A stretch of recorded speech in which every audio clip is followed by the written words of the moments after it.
مجید کی یہ صورت بھی ایک لو سٹوری ہے اللہ رب العزت اور ان کے حبیب صلی اللہ علیہ وسلم کے درمیان، اور اس صورت کو ذرا غور سے سمجھنے کی کوشش کریں گی تو آپ کو عجیب باتیں سامنے آئیں گی۔ یہ صورت نزول کے اعتبار سے 10ویں نمبر پر نازل ہوئی۔ اس کے نازل ہونے کا بیک گراؤنڈ یہ ہے کہ نبی علیہ الصلوۃ والسلام اللہ رب العزت کی محبت میں تنہائی میں وقت گزارنے کو پسند فرماتے تھے۔ چنانچہ بخاری شریف کی روایت ہے، حبب الیہ الخلا، نبی علیہ الصلوۃ والسلام کو تنہائی سے محبت ہو گئی تھی۔ دستور ہے کہ محبت انسان کو تنہائی پسند بنا دیتی ہے۔ جس کو محبت کا روگ لگ جائے وہ چاہتا ہے کہ میں الگ رہوں، محبوب کی سوچوں میں رہوں، مجھے کوئی ڈسٹرب نہ کرے۔ چنانچہ نبی علیہ الصلوۃ والسلام ایک ہفتے کا کھانا لے کر غار حرا میں تشریف لے جاتے اور اللہ رب العزت کی عبادت میں مصروف رہتے۔ یہ عبادت کا سلسلہ چل رہا تھا کہ ایک دن اللہ رب العزت کی طرف سے جبریل علیہ الصلوۃ والسلام آئے اور ایک پیغام لائے، اقرأ بسم ربک الذی خلق۔ یہ باقاعدہ اظہار محبت کا پہلا موقع تھا کہ پروردگار عالم نے اپنے حبیب صلی اللہ علیہ وسلم سے ہم کلامی فرمائی۔ پھر نبی علیہ الصلوۃ والسلام کو یہ حکم ملا کہ آپ جائیے اور لوگوں کے سامنے میری وحدانیت کو بیان کیجیے۔ نبی علیہ الصلوۃ والسلام مکہ مکرمہ تشریف لائے اور وہاں آ کر آپ صلی اللہ علیہ وسلم نے اللہ تعالیٰ کی وحدانیت کا تذکرہ فرمایا۔ چونکہ مکہ مکرمہ میں مشرکانہ ماحول تھا، بیت اللہ شریف کے اندر 360 بت رکھے ہوئے تھے، تو اس ماحول میں توحید کی بات ایک اجنبی سی بات معلوم ہوتی تھی۔ جب یہ بات شروع ہو گئی تو نیک روحیں جو تھی انہوں نے اس بات کو قبول کیا اور چند لوگوں نے کلمہ پڑھ لیا، مگر مکہ مکرمہ کی جو اکثریت تھی وہ دشمنی پر تل گئی۔ ویسے تو ہر گھر میں یہی تذکرے، ہر مرد کی زبان پہ یہ تذکرے، ہر عورت کی زبان پہ یہ تذکرے، جو کلمہ پڑھتا تھا تو قریش مکہ اس کو تکلیف پہنچاتے تھے، سزائیں دیتے تھے۔ تو یہ تذکرے ہر کچے اور پکے گھر کے اندر ہوا کرتے تھے۔ قریش مکہ انتظار میں بھی ہوتے تھے کہ دیکھتے ہیں کہ اب اور ان کو کیا پیغام ملتا ہے، اور چونکہ یہ محبت کے پیامبری کا ایک نیا سلسلہ تھا تو نبی علیہ السلام کو بھی انتظار رہتی تھی کہ میرے رب کی طرف سے مجھے کب پیغام ملتا ہے۔ اس کیفیت کو وہی بندہ سمجھ سکتا ہے جو اس پروسیس میں سے گزرا ہو کہ جہاں محبت کا تعلق ہو وہاں سے میسج آنے کا کتنا انتظار ہوتا ہے، اور اگر نہ آئے تو دل میں کتنے وسوسے آتے ہیں، خیالات آتے ہیں، اور انسان کی پریشانی کس حد تک بڑھ جاتی ہے۔ نبی علیہ الصلوۃ والسلام کے ساتھ یہی معاملہ پیش آیا کہ کچھ عرصہ تو وہی آتی رہی، پھر اچانک بند ہو گئی۔ انتظار مگر کوئی پیغام نہیں آتا۔ تو جب انتظار کی گھڑیاں لمبی ہو جائیں تو دل بے قرار ہوتا ہے۔ اللہ کے حبیب صلی اللہ علیہ وسلم کا دل مغموم ہے، سوچ میں ہے کہ اللہ رب العزت کی طرف سے اب کیوں پیغام نہیں آ رہا۔ ظاہرہ کوئی وجہ بھی سمجھ میں نہیں آ رہی۔ اب ایک غمزدہ دل کے سامنے کوئی تانے کی بات کر دی جائے تو غم اور زیادہ ہو جاتا ہے۔ چنانچہ اللہ کے حبیب صلی اللہ علیہ وسلم کے ساتھ یہی ہوا کہ جب کئی دن گزر گئے وحی کے بغیر تو قریش مکہ نے یہ کہنا شروع کر دیا، قد ودعک ربک، ہمیں لگتا ہے کہ تجھے تیرے رب نے چھوڑ دیا، معاذ اللہ۔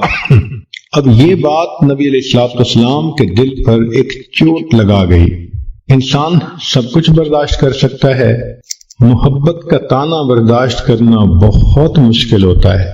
چنانچہ ایک مرتبہ اللہ کے حبیب صلی اللہ علیہ وسلم دار ارقم میں تھے، کسی وجہ سے دروازہ کھلا تو آپ کی چچی ام جمیل سامنے سے گزری۔ اس نے جب نبی علیہ الصلوۃ والسلام کو بیٹھے دیکھا تو تانا دینے لگی کہ اے محمد صلی اللہ علیہ وسلم، جو شیطان تجھے وحی کرتا تھا وہ تجھ سے روٹھ گیا ہے۔ زخم پر جب زخم لگتا ہے تو دکھ بہت زیادہ ہو جاتا ہے۔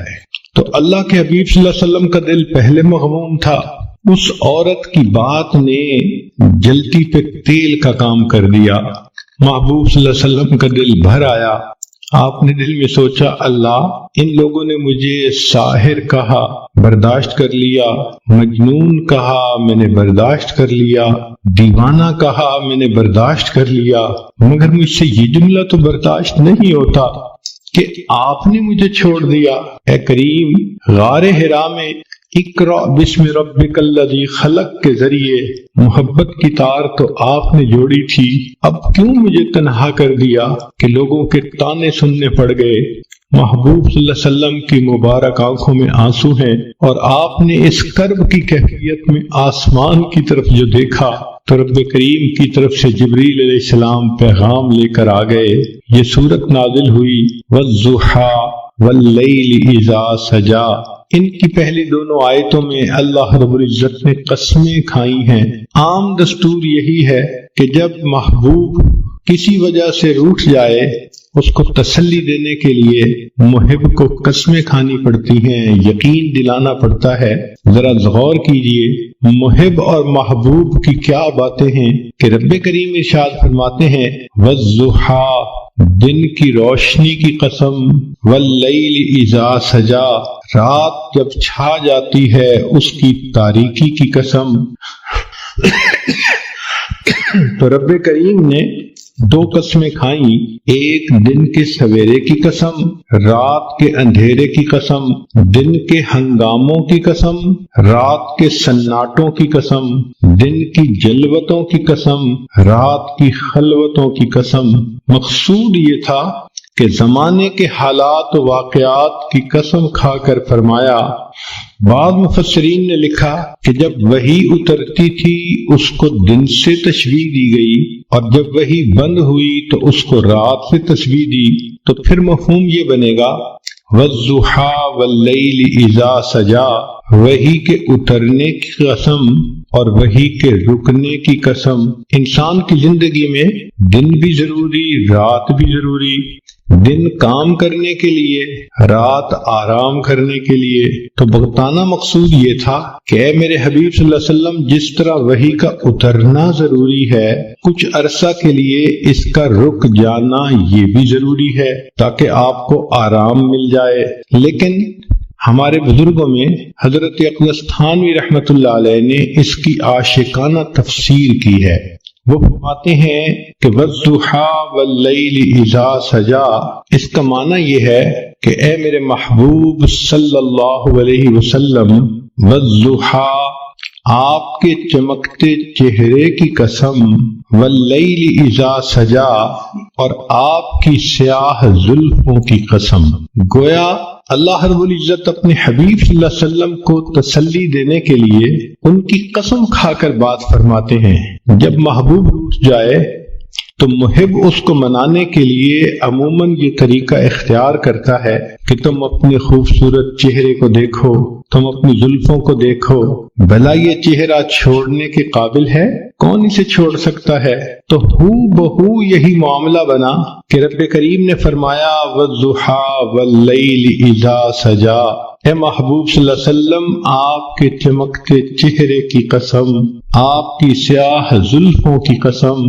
چہرہ مبارک دن کی مانند اور زلفیں رات کی مانند۔ گویا اللہ رب العزت نے اپنے حبیب کے اندر ان دونوں کو ایک وقت میں جمع فرما دیا۔ اور ویسے بھی ذرا اگر تفصیلات میں جائیں تو محب اپنے محبوب کے لیے وہ کچھ کرتا ہے جو عام دستور سے ہٹ کر ہوتا ہے۔ نبی علیہ الصلوۃ والسلام کے لیے اللہ رب العزت نے انوکھے معاملات کیے۔ ذرا غور کیجئے کہ آپ کی ذات بابرکات کے اندر سورج کے چمکتے جیسے چہرے کو اور رات کی طرح ضیاء زلفوں کو اکٹھا کر دیا۔ پھر نبی علیہ الصلوۃ والسلام کے لیے اللہ نے قبلتین کو بھی جمع فرما دیا۔ شب معراج میں اللہ رب العزت نے انبیاء اور فرشتوں کو اکٹھا فرما دیا، حتیٰ کہ بیت المقدس میں اللہ رب العزت نے عالم دنیا اور عالم برزخ کے لوگوں کو اکٹھا کر دیا۔ تو محبوب صلی اللہ علیہ وسلم کے لیے اللہ نے ایسے کام کیے جو عام لوگ انہونے سمجھتے ہیں، اور محبت میں تو یہ ہوتا ہی ہے۔ چنانچہ قرآن مجید میں اللہ رب العزت اپنے حبیب صلی اللہ علیہ وسلم کے چہرہ انور کا تذکرہ فرماتے ہیں، زلفوں کا تذکرہ فرماتے ہیں۔ آپ صلی اللہ علیہ وسلم کی پیشانی کو اللہ نے والقمر کہا، آپ صلی اللہ علیہ وسلم کی مبارک آنکھوں کو ما زاغ البصر کہا، آپ صلی اللہ علیہ وسلم کے مبارک ہونٹوں کو اللہ رب العزت نے شفتین کہا، آپ صلی اللہ علیہ وسلم کے مبارک کانوں کو کل اذن خیر کہا، آپ صلی اللہ علیہ وسلم کی زبان مبارک کو لا تحرک بہی لسانک کہا۔ یوں معلوم ہوتا ہے کہ اللہ رب العزت نے اپنے حبیب صلی اللہ علیہ وسلم کے قرآن میں جا بجا تذکرے فرما دیے۔ چنانچہ اس سورت کی یہ پہلی 2 آیتیں قسم کھا کر بات کی گئی، وَالضُّحَىٰ وَاللَّيْلِ إِذَا سَجَىٰ۔ یہاں پر ایک بات ذہن میں رکھیں کہ نبی علیہ الصلوۃ والسلام نے ارشاد فرمایا، من سجد لغیر اللہ فقد اشرک، جس نے غیر اللہ کو سجدہ کیا اس نے شرک کیا۔ ایک حدیث پاک میں فرمایا، من حلف لغیر اللہ فقد اشرک، جس نے غیر اللہ کی قسم کھائی اس نے شرک کیا۔ جس طرح بعض عورتیں اپنی لا علمی کی وجہ سے بیٹے کی قسم کھا لیتی ہیں، یا کچھ مرد عورت کی محبت میں گرفتار ہو کر اس کی قسم کھا لیتے ہیں، تیری قسم، تیرے سر کی قسم، بیٹے کی قسم۔ شریعت نے ان تمام قسموں کا کھانا منع کر دیا کہ قسم فقط ہم اللہ کے نام کی کھا سکتے ہیں، لیکن خود رب کریم نے اپنے حبیب صلی اللہ علیہ وسلم کی قسم کھائی، اس لیے کہ اللہ رب العزت کو اختیار ہے کہ وہ جو چاہے کرے۔ ذرا غور کیجئے کہ اللہ رب العزت نے نبی علیہ السلام کی عمر کی قسم کھائی، لَعَمْرُكَ، نبی علیہ السلام کے شہر کی قسم کھائی، لا اقسم بهذا البلد وانت حل بهذا البلد، اللہ رب العزت نے نبی علیہ السلام کے زمانے کی قسم کھائی، والعصر، نسبتوں کی قسم کھائی، فلا وربک، لیکن اللہ تعالیٰ نے مخلوق کو منع کر دیا کہ تم کسی کی قسم نہیں کھا سکتے۔ تو مفسرین نے اس میں نکتہ لکھا کہ جس طرح اللہ رب العزت اپنی وحدانیت میں وحدہ لا شریک ہے، تو اللہ رب العزت نے اپنے حبیب صلی اللہ علیہ وسلم کو یہ شان عطا فرمائی کہ اے میرے حبیب صلی اللہ علیہ وسلم، آپ محبوبیت میں وحدہ لا شریک ہیں، میں آپ کی تو قسم کھا رہا ہوں، لیکن آج کے بعد کوئی بندہ اپنے محبوب کی قسم نہیں کھا سکتا۔ یہ شرف فقط اللہ نے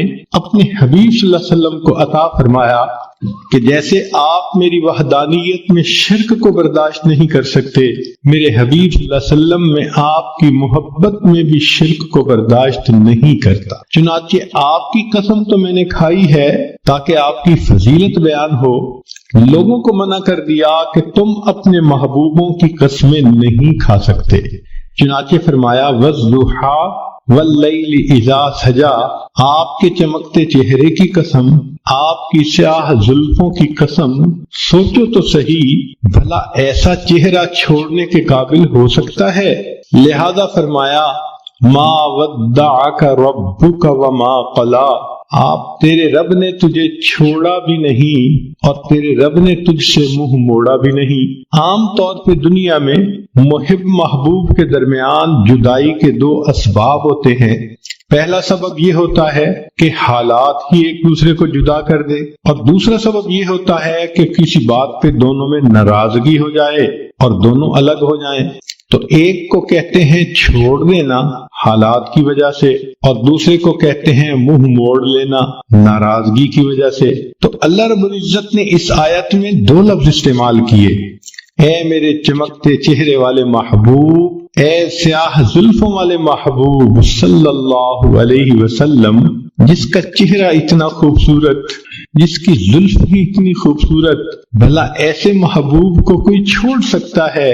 ما ودعک ربک وما قلا، تیرے رب نے تجھے چھوڑا بھی نہیں اور تیرے رب نے تجھ سے منہ موڑا بھی نہیں۔ اب یہاں تک نبی علیہ السلام کی تسلی کا پیغام کافی تھا، صرف اگر یہ 3 آیتیں اتار دی جاتی تو بات مکمل ہو جاتی کہ نبی علیہ السلام کو میسج مل گیا کہ ہم نے آپ کو چھوڑا بھی نہیں، آپ سے منہ موڑا بھی نہیں، مگر محب فقط تسلی نہیں بلکہ پھر تشفی بھی کرواتا ہے تاکہ ان محبوب کے دل کو سکون ہو جائے۔ لہذا رب کریم نے اس کے بعد ایک عجیب بات فرما دی، فرمایا وَلَلْآخِرَةُ خَيْرٌ لَكَ مِنَ الْأُولَى۔ اے میرے حبیب صلی اللہ علیہ وسلم، آپ کا آنے والا وقت آپ کے گزرے ہوئے وقت سے بہت بہتر ہوگا۔ اس کی مثال ایسے ہی ہے کہ جیسے قسمیں کھا کر پہلے تو تسلی دے دی اور پھر کہہ دیا کہ جو ہو گیا وہ تو ہو گیا، آنے والے وقت میں ہم اور زیادہ محبت کے ساتھ رہیں گے۔ تو گویا رب کریم نے بھی اپنے حبیب صلی اللہ علیہ وسلم کو یہی پیغام دیا کہ اے میرے محبوب صلی اللہ علیہ وسلم وَلَلْآخِرَةُ خَيْرٌ لَكَ مِنَ الْأُولَى، آپ کا آنے والا وقت آپ کے گزرے ہوئے وقت سے زیادہ بہتر ہوگا۔ اس ایک جملے کے اندر رب کریم نے سمندر کو کوزے میں بند کر دیا۔ چنانچہ محبوب صلی اللہ علیہ وسلم کی مبارک زندگی کو جس زاویے سے دیکھیں آپ کا آنے والا وقت گزرے ہوئے وقت سے بہتر تھا۔ اے میرے حبیب صلی اللہ علیہ وسلم، جب آپ بطن مادر میں تھے تو آپ کا ولادت پانا اس سے زیادہ بہتر، پھر ولادت پانے سے آپ کا بچپن میں آنا زیادہ بہتر، بچپن سے آپ کا لڑکپن میں آنا زیادہ بہتر، لڑکپن سے آپ کا جوانی میں آنا اور زیادہ بہتر۔ وَلَلْآخِرَةُ خَيْرٌ لَكَ مِنَ الْأُولَى، آپ کا آنے والا وقت آپ کے گزرے ہوئے وقت سے زیادہ بہتر ہوگا۔ اے میرے حبیب صلی اللہ علیہ وسلم، جب آپ کنوارے حالت میں تھے تو آپ اس وقت بھی اچھے تھے، پھر آپ کا شادی کا ہو جانا اس سے بھی زیادہ بہتر ہو گیا، اور پھر شادی کے بعد آپ کو اولاد کا مل جانا اس سے بھی زیادہ بہتر ہو گیا۔ وَلَلْآخِرَةُ خَيْرٌ لَكَ مِنَ الْأُولَى، آپ کا آنے والا وقت آپ کے گزرے ہوئے وقت سے زیادہ بہتر۔ چنانچہ جب آپ غار حرا میں جا کے عبادت کرتے تھے آپ کا وہ وقت بھی بہت اچھا تھا، لیکن آپ پر وحی کا اترنا اور بھی زیادہ بہتر ہو گیا، اور پھر آپ صلی اللہ علیہ وسلم کا بیت المقدس میں جا کے انبیاء کی امامت کروانا اس سے بھی زیادہ بہتر ہو گیا، اور پھر آپ کا عرش کے اوپر جا کر اپنے رب سے ملاقات کرنا اس سے بھی زیادہ بہتر ہو گیا۔ وَلَلْآخِرَةُ خَيْرٌ لَكَ مِنَ الْأُولَى، اے میرے حبیب صلی اللہ علیہ وسلم، آپ کا مکہ مکرمہ میں رہنا بھی بہت اچھا، مگر ہجرت کر کے مدینہ میں آ جانا اس سے بھی زیادہ بہتر، پھر بدر کے میدان میں جو کامیابی ہوئی اس سے بھی بہتر، پھر احد کا معاملہ پیش آیا اس سے بھی بہتر، پھر خندق کے اندر جو آپ کو اللہ کی مدد ملی اس سے بھی زیادہ بہتر، پھر صلح حدیبیہ کا موقع آیا اس سے بھی بہتر، اور بالآخر آپ مکہ مکرمہ میں فاتح بن کر داخل ہوئے وہ اس سے بھی زیادہ بہتر۔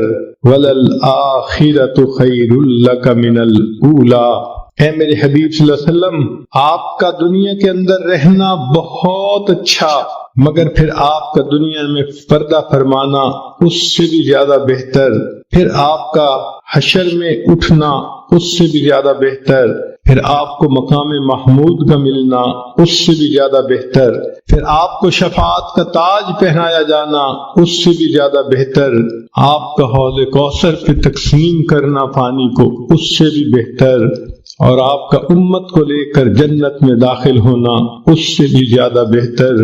عام دستور تو یہ ہے کہ لوگ اعلیٰ سے ارذل کی طرف لوٹتے ہیں۔ لوگوں کو دیکھیے، جوانی میں حسن کیا خوبصورت ہوتا ہے، بڑھاپے میں حسن چلا گیا، جوانی میں طاقت ہوتی ہے، بڑھاپے میں طاقت چلی گئی، جوانی میں مال ہوتا ہے کہ انسان کماتا ہے، بڑھاپے میں مال بھی کم ہو جاتا ہے۔ تو عام آدمی کا دستور تو یہی ہے کہ حسن بھی کم ہو گیا، مال بھی کم ہو گیا، طاقت بھی کم ہو گئی، چاہنے والے بھی کم ہو گئے، تو عام انسان حتی یرد الی ارذل العمر، وہ اپنے ارذل کی طرف لوٹتا ہے، اعلیٰ ہوتا ہے، ارذل کی طرف لوٹ جاتا ہے۔ مگر اللہ رب العزت کے حبیب صلی اللہ علیہ وسلم کی شان نرالی، آپ کو اللہ نے ایک قاعدہ قانون بتلا دیا، میرے حبیب صلی اللہ علیہ وسلم آپ کا آنے والا وقت آپ کے گزرے ہوئے وقت سے زیادہ بہتر ہوگا۔ اس میں جو خیر لکا فرمایا تو یہ لکا کا لفظ آپ صلی اللہ علیہ وسلم کی امتیازی شان ہے، آنے والا وقت زیادہ بہتر۔ چنانچہ قیامت کے دن انبیاء پریشان ہوں گے، اللہ کے حبیب صلی اللہ علیہ وسلم اس وقت شفاعت فرمائیں گے اور امت کو لے کر جنت میں تشریف لے جائیں گے۔ کیا شان ہے اس اللہ کے حبیب صلی اللہ علیہ وسلم کی کہ جو ہر لمحے اعلیٰ سے اعلیٰ کی طرف جا رہے تھے، اور واقعی ان کی اللہ رب العزت نے ان کے ساتھ اس معاملے کو پورا کر دکھایا، ان کا آنے والا وقت ان کے گزرے ہوئے وقت سے زیادہ بہتر تھا۔ تو گویا مقصد یہ کہہ دیا، اے میرے حبیب صلی اللہ علیہ وسلم، یہ چھوٹنے والی اور ٹوٹنے والی محبت نہیں، پھلنے پھولنے والی اور مضبوط سے اضبط ہونے والی محبت ہے۔ سبحان اللہ، کیا تسلی کی بات اللہ نے فرما دی۔ تو غور کیجئے کہ ان 4 آیات میں اللہ تعالیٰ نے کام مضمون کو کیسے سمیٹ دیا۔ وَالضُّحَىٰ وَاللَّيْلِ إِذَا سَجَىٰ، اے محبوب صلی اللہ علیہ وسلم، آپ کے چمکتے چہرے کی قسم، آپ کی سیاہ زلفوں کی قسم، ما ودعک ربک وما قلا، تیرے رب نے تجھے چھوڑا بھی نہیں، تجھ سے منہ موڑا بھی نہیں۔ وللآخرۃ خیر لک من الاولی، اور آپ کا تو آنے والا وقت گزرے ہوئے وقت سے زیادہ بہتر ہوگا۔ پھر رب کریم نے آگے ایک اور بات فرما دی جس نے بات کو اور رنگ دے دیا۔ ارشاد فرمایا، وَلَسَوْفَ يُعْطِيكَ رَبُّكَ فَتَرْضَىٰ، تیرا رب تجھے اتنا دے گا کہ تو راضی ہو جائے گا۔ محب اپنے محبوب کو اسی طرح تسلی دیتا ہے، میں تجھے اتنا پیار دوں گا، میں اتنا تیرا خیال رکھوں گا، میں اتنا تیرا تعاون کروں گا، تیرا ساتھ دوں گا، پشت پناہی کروں گا۔ وَلَلْآخِرَةُ خَيْرٌ لَكَ مِنَ الْأُولَىٰ، ایک تو آنے والا وقت گزرے وقت سے بہتر ہوگا، اور دوسرا وَلَسَوْفَ يُعْطِيكَ رَبُّكَ فَتَرْضَىٰ، تیرا رب تجھے اتنا دے گا کہ آپ راضی ہو جائیں گے۔ اس آیت مبارکہ سے اللہ کے حبیب صلی اللہ علیہ وسلم کی عجیب شان ظاہر ہوتی ہے۔ ساری دنیا کو دیکھ لیجئے، اللہ کی رضا حاصل کرنے میں سرگرم ہے۔ جس کو دیکھو اللہ کو راضی کرنے کے لیے کوئی سجدے کرتا ہے، کوئی قرآن پڑھتا ہے، کوئی روزے رکھتا ہے، کوئی مجاہدے کرتا ہے، کوئی رات اٹھ کے تہجد پڑھتا ہے، کوئی تسبیحات پھیرتا ہے، کوئی تنہائی میں بیٹھ کے رب کے سامنے ہاتھ اٹھا کے دعائیں مانگتا ہے۔ جس مرد کو دیکھو، جس عورت کو دیکھو، ہر کوئی اللہ کی رضا چاہتا ہے۔ اللہ ہم آپ کو راضی کرنے کے لیے چاہتے ہیں۔ انبیاء کرام کی زندگیوں کو دیکھو، آدم علیہ السلام نے کہا ربنا ظلمنا انفسنا، اس لیے کہ وہ اللہ کی رضا چاہتے تھے۔ نوح علیہ السلام نے طوفان کی حالت میں اللہ کی رضا مانگی، یونس علیہ السلام نے مچھلی کے پیٹ میں اللہ کی رضا مانگی، ایوب علیہ السلام نے بیماری کی حالت میں اللہ کی رضا مانگی، ابراہیم علیہ السلام نے اپنے بچوں کو، بیوی کو ایک وادی غیر ذی زرع میں چھوڑ کر اس سے اللہ کی رضا مانگی، یوسف علیہ السلام نے جیل میں جا کر مشقتیں اٹھا کر اللہ کی رضا مانگی، یعقوب علیہ السلام نے بیٹے کی جدائی پہ صبر کیا، اللہ کی رضا مانگی، موسیٰ کلیم اللہ نے کوہ پہ جا کر اللہ کی رضا مانگی۔ جس کسی کو دیکھو اللہ کی رضا کا طلبگار ہے۔ سبحان اللہ، اللہ کے حبیب صلی اللہ علیہ وسلم کی کیا شان ہے۔ اللہ فرما رہے ہیں وَلَسَوْفَ يُعْطِيكَ رَبُّكَ فَتَرْضَىٰ، میرے محبوب صلی اللہ علیہ وسلم، رب تجھے اتنا دے گا کہ تو راضی ہو جائے گا۔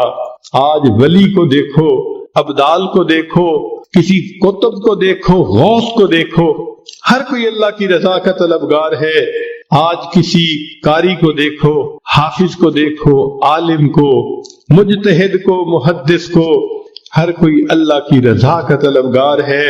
آج کے دور میں ہر امیر، ہر غریب، ہر گولا اور کالا، ہر عربی اور اجمی، ہر مرد اور عورت اللہ کی رضا کے طلبگار ہے، مگر اللہ رب العزت فرماتے ہیں میرے محبوب صلی اللہ علیہ وسلم پوری کائنات میری رضا کی طلبگار، اور میں پروردگار تجھے راضی کرنے کا طلبگار۔ وَلَسَوْفَ يُعْطِيكَ رَبُّكَ فَتَرْضَىٰ، تیرا رب تجھے اتنا دے گا کہ تو راضی ہو جائے گا۔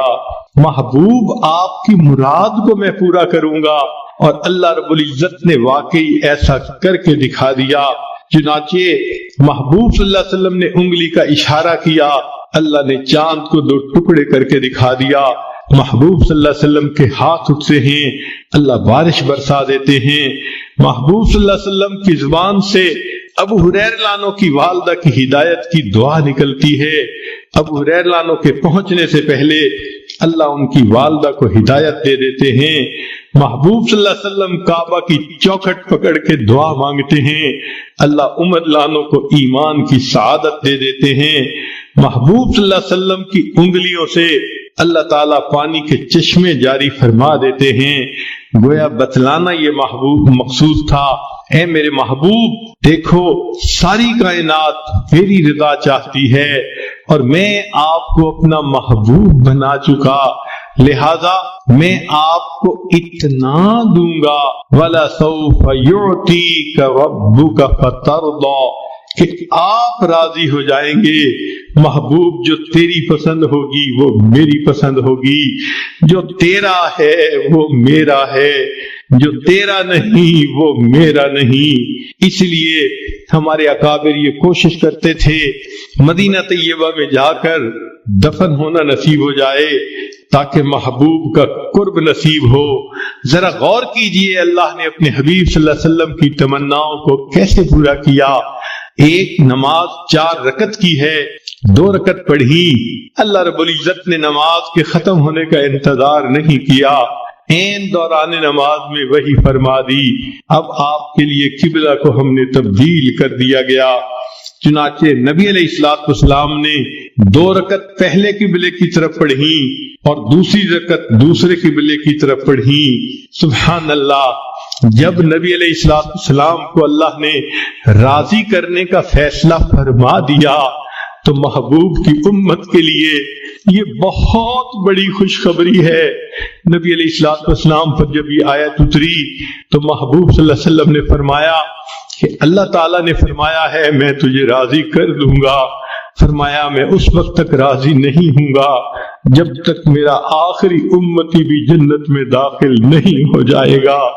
یہ کتنی بڑی خوشخبری ہے امت کے لیے کہ رب کریم نے اپنے محبوب صلی اللہ علیہ وسلم کو راضی کرنے کا وعدہ فرما لیا، اور محبوب صلی اللہ علیہ وسلم نے بتلا دیا میں اس وقت تک راضی نہیں ہوں گا جب تک کہ میرا آخری امتی بھی جنت میں نہیں چلا جائے گا۔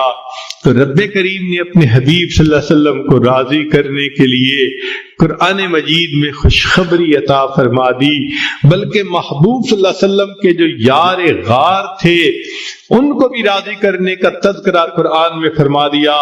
وَلَسَوْفَ يَرْضَىٰ، قیامت کے دن وہ اللہ سے اس کو راضی کر دیا جائے گا۔ چنانچہ نبی علیہ الصلوۃ والسلام کی یہ شان ہے کہ جو آپ صلی اللہ علیہ وسلم کی اتباع کرے گا اللہ رب العزت دنیا میں بھی اس بندے کی پشت پناہی فرمائیں گے، آخرت میں بھی پشت پناہی فرمائیں گے۔ ان مقامات عشرہ کا تذکرہ سلف صالحین سابقین کی کتابوں میں بھی ہے، اور جو قریب کے زمانے کے بزرگ گزرے ان کی کتابوں میں۔ یہ 10 عنوانات ہیں، توبہ، انابت، زہد، ریاضت، ان کا اختتام رضا پر ہوتا ہے، اور رضا سب سے آخری مقام ہے۔ تو کسی نے اس دفعہ یہ بہت ہی اچھا مشورہ دیا کہ 10 بیانات کرنے ہیں تو کیوں نہ ان مقامات کے بارے میں ہی کچھ تفصیل ہو جائے۔ تو ایک افادیت کو سامنے رکھتے ہوئے، فائدے کو سامنے رکھتے ہوئے اس دفعہ بیانات کی ترتیب ہم نے اسی طرح بنائی۔ اسی لیے آج کا عنوان توبۃ النصوح ہے۔ اللہ رب العزت نے انسان کو خیر اور شر کا مجموعہ بنایا ہے، جو سراپا خیر وہ فرشتے، جو سراپا شر وہ شیطان جو خیر اور شر کا مجموعہ وہ حضرت انسان. ہر بندے کے اندر خیر بھی ہے، شر بھی. خیر غالب آئے تو یہ انسان بن جاتا ہے، شر غالب آئے تو یہ حیوان. اب یہ بندے پہ منحصر ہے کہ وہ اپنے اوپر کس کو غالب کرتا ہے. اس لیے ہر انسان کے اندر چند صفات ہیں. سب سے پہلے صفت بہیمیہ، جانور، بہائم ان کو کہتے ہیں. جانوروں کی کیا خاص بات ہوتی ہے؟ ان میں حرص ہوتی ہے جس کی وجہ سے ہر وقت چرتے رہتے ہیں، کھاتے رہتے ہیں. اور شہوت ہوتی ہے، جب ضرورت ہوتی ہے اسے پورا کر لیتے ہیں.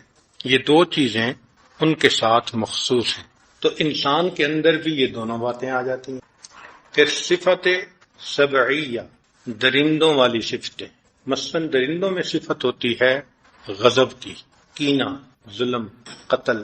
یہ تمام صفات بندے کے اندر بھی آ جاتی ہیں اگر وہ اپنے اوپر محنت نہ کرے. ایک ہے صفت شیطانی، وہ ہے حسد، سرکشی، مکر و فریب، فساد، بہانہ بازی، حیل و حجت. یہ چیزیں بھی انسان کے اندر آ جاتی. اور ایک صفت ربوبیت کہلاتی، کبریائی، بڑا ہونا، فخر ہونا، اپنی مدح اور ستائش کو پسند کرنا. اب یہ چیز تو صرف اللہ کو سجتی ہے کیونکہ وہ کائنات کا پروردگار ہے، مگر یہ چیز بندے کے اندر بھی آ جاتی. وہ بھی کہتا ہے عارفونی، مجھے پہچانو کہ میں کون ہوں. ہم چنا دیگر نیست، ہمارے جیسا کوئی دوسرا نہیں. دوسرے لفظوں میں کہتا ہے ہم چنا ڈنگرے نیست، کہ ہمارے جیسا دوسرا کوئی جانور ہے ہی نہیں. گناہوں کی سب سے بڑی سزا یہ ہے کہ اللہ رب العزت بندے سے ناراض ہو. اس سے بڑی سزا اور کوئی نہیں ہو سکتی کہ مالک الملک کسی بندے سے خفا ہو جائیں اور ناراض ہو جائیں.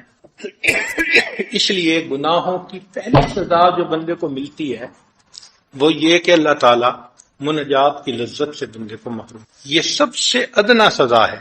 پہلے قدم پر گناہ کیا تو پہلی سزا جو ملی، چنانچہ فرمایا ان ادنا ما اصنع بالعبد اذا آثر شہوتہ علی طاعتی ان احرمہ لذیذ مناجات. ادنا سزا جو میں بندے کو دیتا ہوں جب اس کی شہوت اس کی طاعت پر غالب آ جاتی ہے کہ میں اس کو اپنی مناجات کی لذت سے محروم. یہ سب سے ادنا سزا ہے.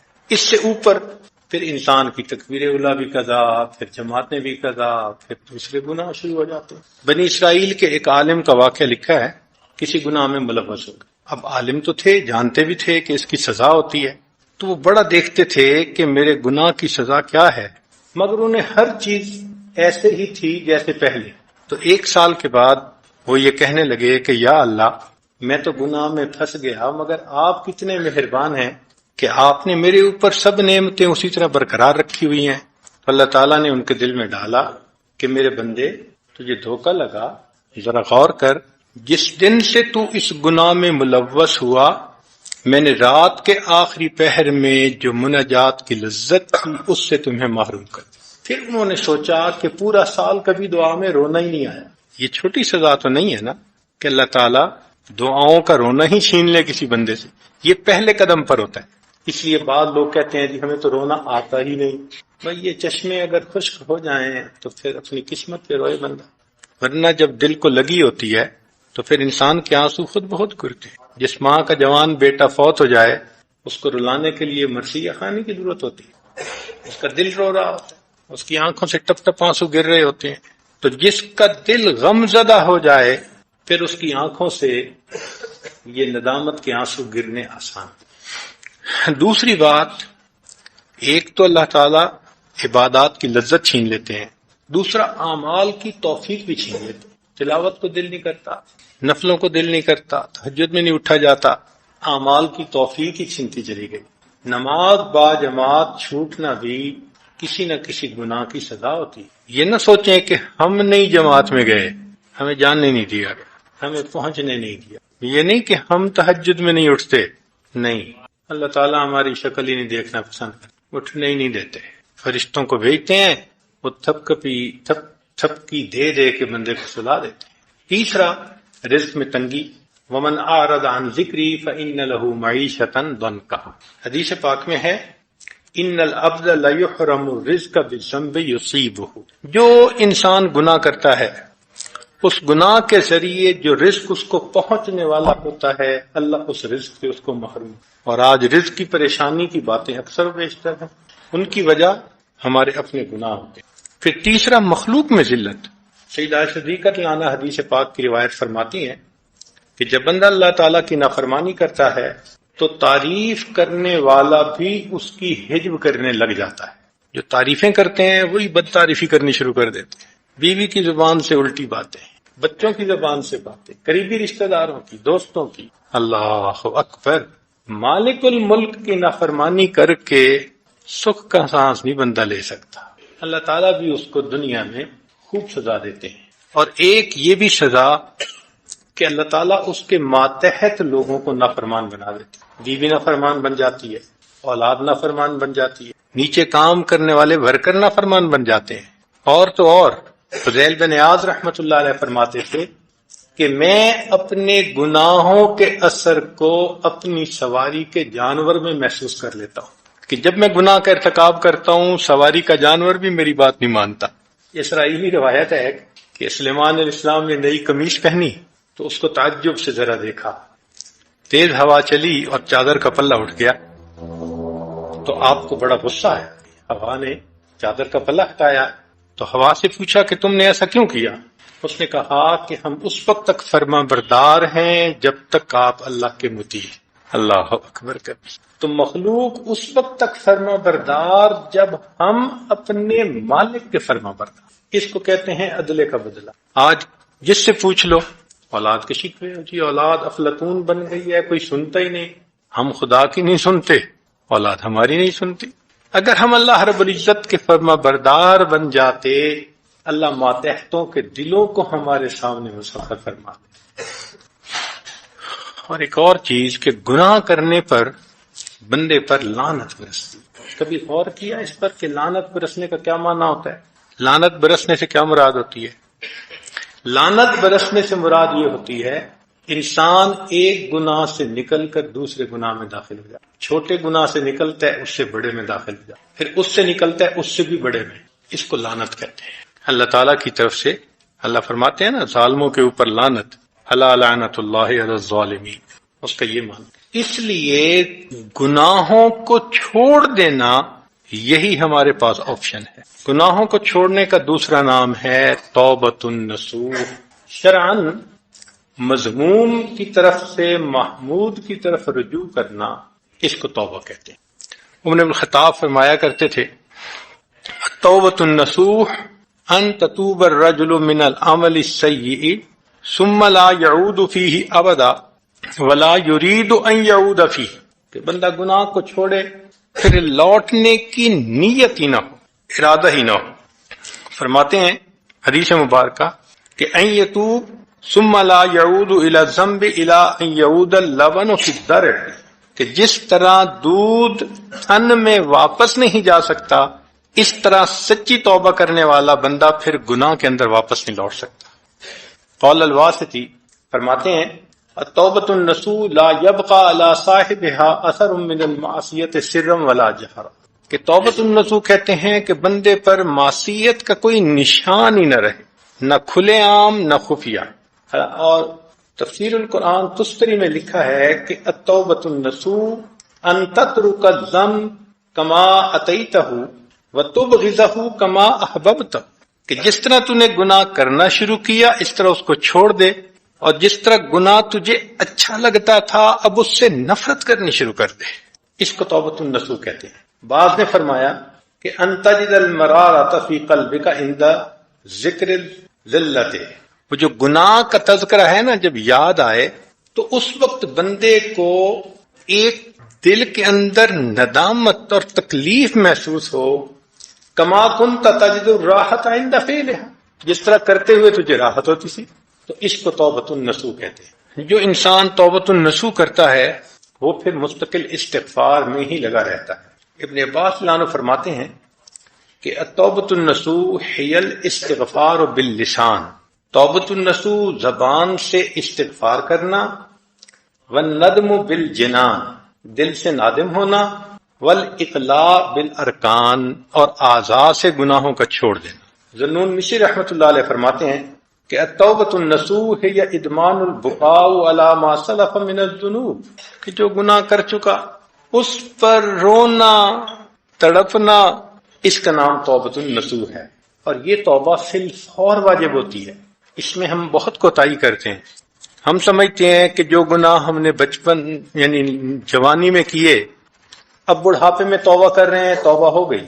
سنیے، اس گناہ پر دو طرح کی توبہ لازم تھی، ایک گناہ کرنے کی توبہ اور دوسرا توبہ کو مؤخر کرنے والے گناہ پر بھی توبہ۔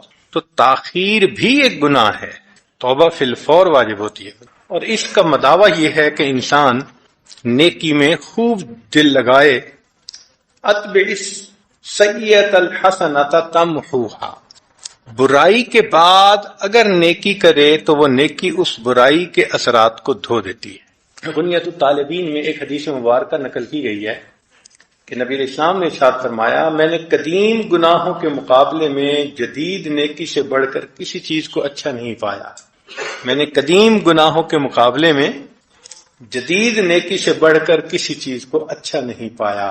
اور ایک اور حدیث بھی وہی ہے کہ اللہ رب العزت چونکہ مہربان ہے اور فرمایا کہ ایک بندہ گناہ کرتا ہے، من جاء بالحسنۃ فلہ عشر امثالھا، نیکی کرتا ہے تو میں 10 گناہ دیتا ہوں۔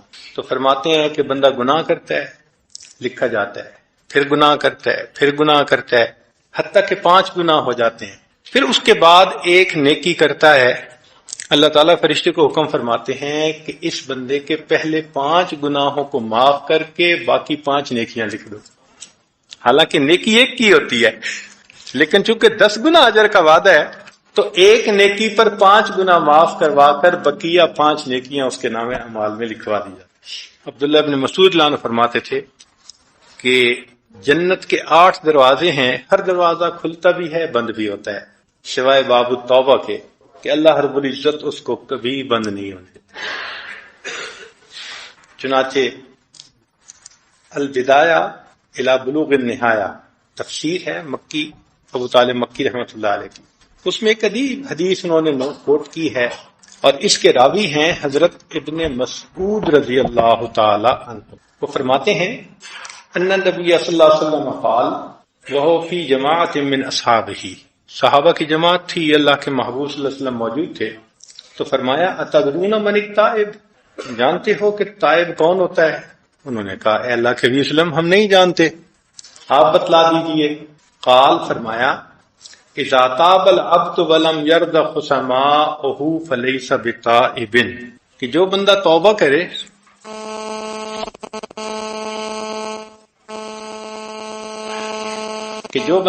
کرے پھر جن لوگوں سے اس کے کچھ مسئلے مسائل ہوں ان کو وہ طے نہ کرے، وہ بندہ تو تائب نہیں ہوتا جب تک اپنے جھگڑوں کو نہ سمیٹے۔ پھر فرمایا ومن تاب ولم یغیر لباسہ فلیس بتائب، جو توبہ تو کرے لیکن اپنا لباس نہ بدلے، فرمایا کہ وہ تائب نہیں ہے۔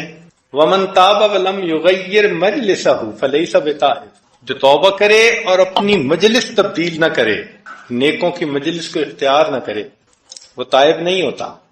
ومن تاب ولم یغیر نفقتہ وزینتہ فلیس بتائب، اور اپنے نان نفقہ کو کہ حلال کو اختیار کرے۔ ومن تاب ولم یغیر فراشہ ووسادہ فلیس بتائب، سبحان اللہ، سونے کے طریقے اپنے بستر کو بھی نہ بدلے، یعنی اب نیکی کی زندگی پہ آ جائے۔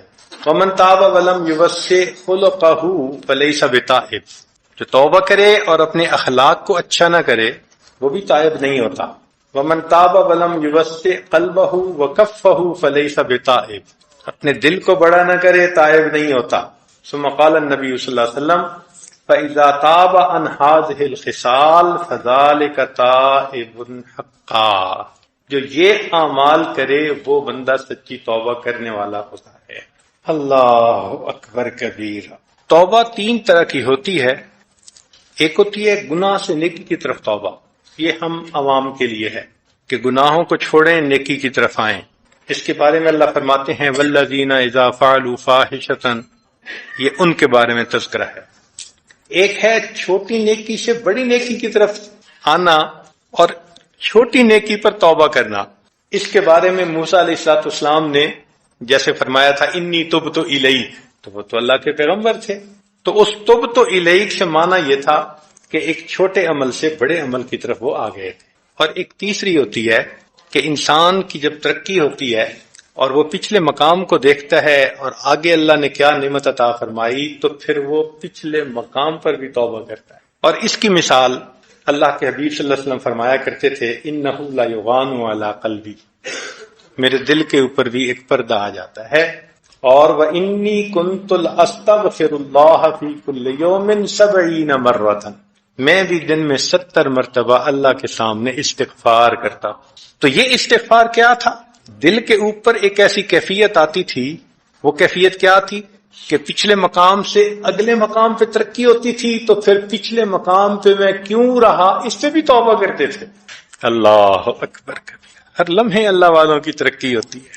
ایک بات پکی ہے کہ جب شرائط توبہ جمع ہو جاتی ہیں تو قبولیت یقینی ہوتی ہے۔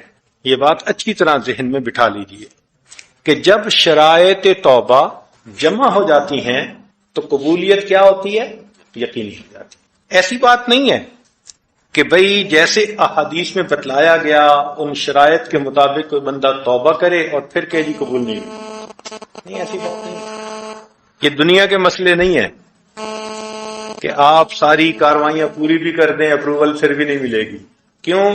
کہ باس نے اپنا اتھارٹی دکھانی ہوتی ہے۔ یہاں معاملہ ایسا ہے کہ اللہ رب العزت تو چاہتے ہیں بندے توبہ کریں، اس لیے جو احادیث میں شرائط بتائی گئیں جب ان تمام کو انسان اکٹھا کر لیتا ہے پھر دل میں یقین رکھے اب میری توبہ اللہ نے یقیناً قبول کرنا، پھر تذبذب والی بات نہیں ہوتی، کیونکہ اس تذبذب سے تو پھر شیطان فائدہ اٹھاتا ہے۔ شریعت نے کہا کہ نہیں، اب تم دل کے یقین کے ساتھ یہ سوچو کہ اللہ نے میری توبہ قبول کر دی، اب نیکی کی زندگی۔ چنانچہ فرمایا لو عملتم الخطایا حتی تبلغ السماء، اگر تم اتنے گناہ کرو کہ وہ آسمان کی بلندیوں کو چھونے لگ جائیں، ثم ندمتم، پھر اس کے اوپر تم نادم شرمندہ ہو جاؤ، لتاب اللہ علیکم، اللہ تعالیٰ تمہاری توبہ کو پھر بھی قبول فرما لے گا۔ اس لیے فرمایا کہ جس بندے کو 4 چیزیں مل گئیں وہ 4 چیزوں سے محروم نہیں ہوتا۔ من اوتی اربعا لم یمنع اربع، من اوتی شکر لم یمنع المزید، جس کو شکر کی توفیق مل گئی اس کو مزید نعمتیں ضرور ملیں گی۔ ومن اوتی توبۃ لم یمنع القبول، توبہ کی توفیق مل گئی تو اس کو توبہ میں انکار نہیں ہوتا۔ ومن اوتی الاستخارۃ لم یمنع الخیر، استخارہ کرے گا تو بھلائی ملے گی۔ ومن اوتی المشورہ لم یمنع الثواب، پھر وہ صحیح قدم ہی اٹھائے گا، مشورے کی وجہ سے اللہ اس کو غلط قدم سے بچا لے گا۔ ایک بات ذہن میں رکھنا کہ موت سے پہلے ہر گناہ قابل معافی ہے، ہر گناہ قابل معافی ہے، چاہے کتنا بڑا گناہ کیوں نہیں نہ ہو۔ ذرا غور کیجئے، قرآن مجید کی ایک آیت ہے، اللہ تعالیٰ فرماتے ہیں قُلْ لِلَّذِينَ كَفَرُوا إِن يَنْتَهُوا يُغْفَرْ لَهُم مَّا قَدْ سَلَفَ، کافروں سے کہہ دو کہ اگر وہ بھی کفر سے باز آ جائیں، توبہ کر لیں، ہم ان کی توبہ کو بھی قبول فرما لیں گے۔ تو کفر سے بڑا تو کوئی گناہ نہیں۔ اگر کفر کی توبہ پر بھی اللہ فرماتے ہیں کہ ہم قبول کر لیں گے تو باقی گناہ بخشنے تو آسان ہے۔ توبہ قبول ہونے کی علامات یہ ہیں کہ انسان آئندہ گناہ سے محفوظ رہتا ہے، نیک لوگوں کے قریب تر ہو جاتا ہے، بروں سے دور ہو جاتا ہے، تھوڑی دنیا پر راضی ہو جاتا ہے، آخرت کی تیاری میں مشغول ہو جاتا ہے، سابقہ گناہوں پہ اس کو غم ہوتا ہے، اور وہ اپنے رب سے اپنے دل میں راضی ہو جاتا ہے۔ یہ توبہ کے قبول ہونے کی علامات ہیں۔ اس لیے نیکوں کی مجلس میں بیٹھنے سے انسان کی توبہ جلدی قبول ہوتی ہے، ان کی بات کا اثر ہوتا ہے۔